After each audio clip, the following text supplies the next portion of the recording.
distinguées personnalités, veuillez recevoir les salutations distinguées de son Excellence le capitaine Ibrahim Traoré, président du FASO, chef de l'État. Le préambule de la Constitution de l'Organisation internationale du travail 1919 stipule clairement que, je cite, « Une paix universelle et durable ne peut être fondée que sur la base de la justice sociale ». Fin de citation. Cet impératif a été rappelé à la commémoration du centenaire de l'OIT en 2019 en ces termes, je cite, « Si tu veux la paix, cultive la justice ». Fin de citation. C'est parfois en ces principes et valeurs de solidarité, de justice sociale et de paix édictées que le Burkina Faso a adhéré de façon souveraine à l'OIT le 21 novembre 1960. De cette date à ce jour, il a ratifié 44 conventions.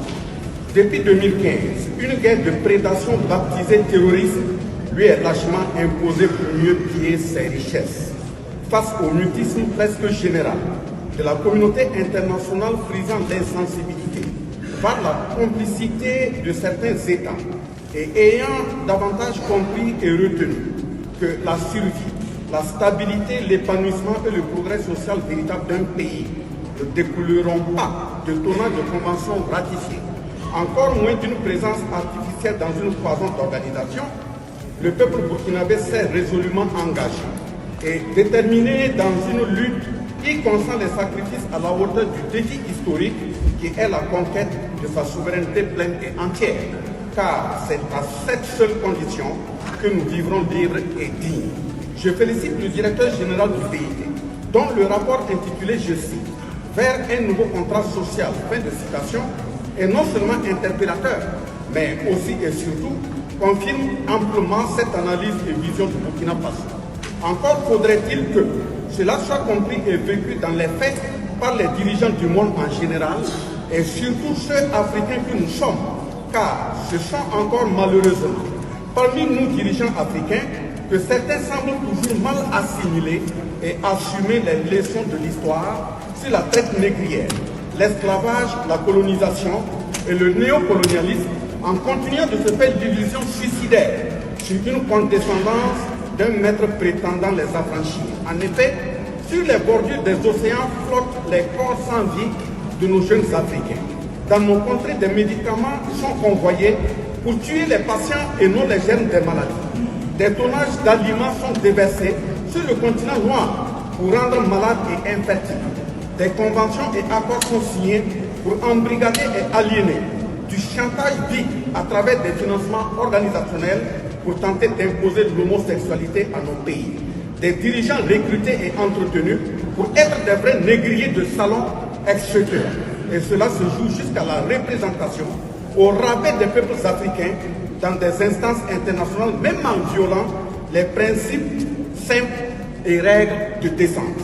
Si l'OIT veut survivre en tant qu'organisme spécialisé de l'ONU, ses mandats tripartites doivent courageusement s'assumer dans le sens plein des valeurs humaines ennoblissant, notamment la dignité, l'intégrité et l'honneur. En attendant, le peuple burkinabé a conçu son contrat social prioritaire qui est en cours de mise en œuvre et décliné dans le plan d'action pour la stabilisation et le développement et articulé autour de la sécurisation de l'ensemble du territoire national, la réponse urgente, efficace et efficiente à la crise humanitaire, la promotion de la bonne gouvernance et la lutte contre la corruption, l'engagement des réformes politiques, administratives et institutionnelles en vue de renforcer la culture démocratique et consolider l'état de droit, la réconciliation nationale et la cohésion sociale et l'organisation d'élections libres, transparentes et inclusives.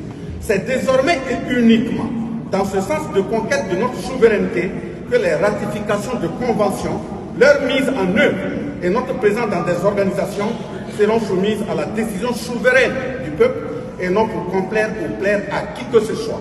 Nous saluons d'une part les peuples frères du Mali et du Niger, avec lesquels nous formons l'alliance des États du Sahel, et d'autre part l'ensemble des États partenaires dans le monde qui comprennent et solidarisent avec notre peuple dans son combat pour sa souveraineté pleine et entière.